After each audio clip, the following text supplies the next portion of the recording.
ये सच है, बस यही एक पल है. पण आजचा माणूस म्हणतोय ओ मला वेळ नाही. 12 तासांचा प्रवास 4 तासावर आला तरी माणूस म्हणतो वेळ नाही. 12 माणसांचं कुटुंब 2 माणसांच्यावर आलं तरी माणूस म्हणतो अहो मला वेळ नाही. 4 आठवड्यांनी मिळणारा निरोप आता 4 सेकंदात मिळतो तरी माणूस म्हणतो मला वेळ नाही. पूर्वी दूरच्या माणसांचा चेहरा बघायला वर्षानुवर्ष लागायची. आज तो सेकंदात दिसतो तरी माणूस म्हणतो मला वेळ नाही. घरात वर खाली जायला लागणारा वेळ आणि श्रम आता लिफ्टनं सेकंदात संपतोय तरी माणूस म्हणतो मला वेळ नाही. बँकेच्या रांगेत तासनतास थांबणारा माणूस आता मोबाईलवर काही सेकंदात इंटरनेट आणि QR कोडनं व्यवहार करतो तरी माणूस म्हणतो अजिबात वेळ नाही. एकेकाळी काही आठवड्यांचा कालावधी लागणाऱ्या आरोग्य तपासण्या आता काही तासात होतात तरी माणूस म्हणतो चल वेळ नाही. AI 10 तासांचं प्रेझेंटेशन 5 मिनिटात तयार करते तरी माणूस म्हणतो नाही मला वेळ नाही. एकेकाळी संपूर्ण शरीराचं आरोग्य बघणाऱ्या फॅमिली डॉक्टरच्या ऐवजी आता प्रत्येक अवयवासाठी स्पेशालिस्ट डॉक्टर आला तरी त्याला पेशंटशी बोलायला वेळ नाही. स्कूटर चालवताना एका हातात हँडल दुसऱ्या हातात मोबाईल, कारण थांबून बोलायला वेळच नाही. पल दो पल का साथ हमारा, पल दो पल के याराने है, इस मंजिल पर मिलने वाले उस मंजिल पर खो जाने हैं. कार चालवत असताना एका हातात स्टिअरिंग आणि एका हातात मोबाईल ठेवून तो व्हॉट्सअप बघत असतो. अहो कारण वेळ नसतो त्याला. ट्रॅफिक जाम झाला की 2 लेन ओलांडून 3री लेन तयार करून तो पुढे जातो. अहो कारण वेळ नसतो त्याला.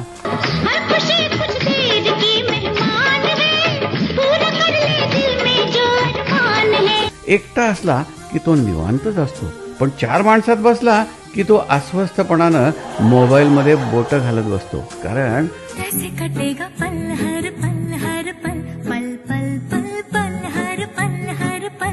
हल्ली वक्ते सुद्धा जास्ती झालेत बघा आणि श्रोते दुर्मिळ, कारण श्रोत्यांच्याकडेच वेळ नाही. पुस्तकं वाचायला वेळ नाही, निसर्गात रमायला वेळ नाही, स्तोत्र म्हणायला वेळ नाही. ज्यांनी आपल्या देशाच्या स्वातंत्र्यासाठी सर्वस्वाचा त्याग केला, बलिदान दिलं, त्या देशभक्त क्रांतिकारकांचं स्मरण करायला वेळ नाही. मातृभूमीच्या रक्षणासाठी हुतात्मा झालेल्या भारत मातेच्या वीर जवानांचं स्मरण करायला वेळ नाही.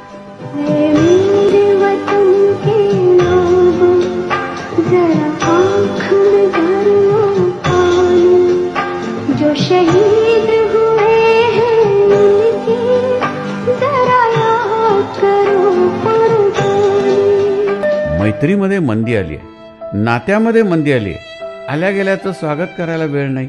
आई वडिलांच्या मित्रमैत्रिणींच्या वाढदिवसा दिवशी त्यांना फोन करायला वेळ नाही. आई वडिलांना भेटायचं जाऊ द्या, त्यांना फोन करायला पण वेळ नाही. इतकंच काय, आई गेल्यानंतर म्हणजे वारल्यानंतर वडिलांचा परदेशी असलेल्या मुलाला फोन जातो, त्यावेळचं संभाषण ऐका. मुलगा म्हणतोय बाबा सध्या एका खूप महत्वाच्या प्रोजेक्टमध्ये मी बिझी आहे. मी अंत्यविधीची सगळी तयारी करून दिली आहे, पण आत्ता आईच्या वेळी येऊ शकत नाही. सॉरी बाबा, सॉरी. पण बाबा तुमच्या वेळी नक्की. मन अक्षरशः मुळापासून हलवून टाकणारा, हेलावून टाकणारा हा संवाद. थोडा अतिरेक वाटेल, पण अशी वेळ आली आहे किंवा भविष्यात येऊ पण शकेल.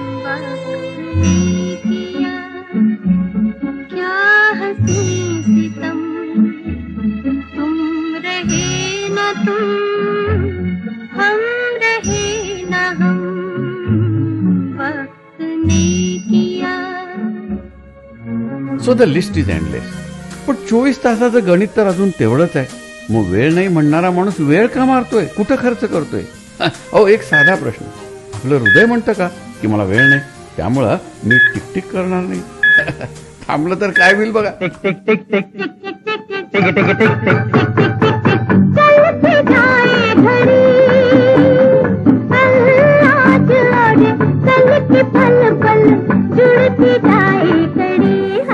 कशामुळे होतं हे सगळं? मला असं वाटतं की हे सगळं जे होतंय ना ते प्रायोरिटी बदलल्यामुळे. आपण ज्याला प्रायोरिटी देतो, म्हणजे मराठीमध्ये प्राधान्य, प्राथमिकता देतो, त्यासाठी आपण वेळ आपणहूनच काढतो.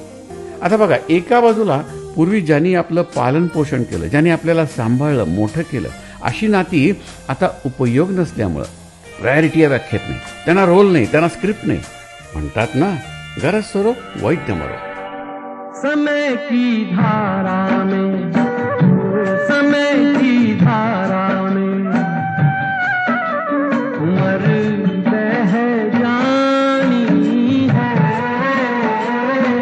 जो घड़ी जी लेंगे, जो घड़ी जी लेंगे वही रह जानी. आणि दुसऱ्या बाजूला पूर्वी खूप उशिरा मिळणाऱ्या गोष्टी आता मुलांना 7व्या-8व्या वर्षीच मिळत आहेत. विशेष करून मोहाची आणि आकर्षणाची साधनं अमर्याद आणि सहज अवेलेबल झाली आहेत. त्यामुळं नात्यांकडची प्रायोरिटी जाऊन किंवा शिफ्ट होऊन किंवा ती कमी होऊन ती आता या साधनांकडे वळली. करमणूक, प्रसिद्धी, स्टेटस, ॲडिक्शन झाले. आता विकेंडसाठी वेळ आहे, सेल्फीसाठी वेळ आहे, स्टेटसवर फोटो टाकायला वेळ आहे, IPL साठी वेळ आहे, नेटफ्लिक्ससाठी वेळ आहे, रील्ससाठी पण वेळ आहे, व्हिडिओ गेम्स खेळून मान आणि डोळे बिघडवायला वेळ आहे, TV चॅनल्स सर्फिंग करून फिरवायला वेळ आहे, व्हॉट्सअपसाठी तर वेळच वेळ आहे. म्हणजे थोडक्यात काय तर स्क्रीन टाईमसाठी वेळ आहे आणि नात्याला मात्र वेळ नाहीये.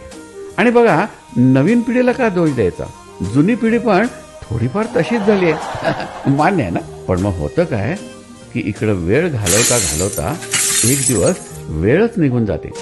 शेवटच्या क्षणी कळतं वेळ होता, पण आपणच वेळ नाही असं म्हणत जगायला विसरलो होतो. पण लक्षात ठेवा, वेळ नाही हे सत्य नाही, ती फक्त एक सवय झाली आहे आणि ती बदलायलाच हवी. कोण जाणे आपला प्रवास हा कुठपर्यंत येतो. प्रत्येकाचं स्टेशन वेगळं आहे, ते येणारच आहे, ते आलं की उतरावंच लागणार.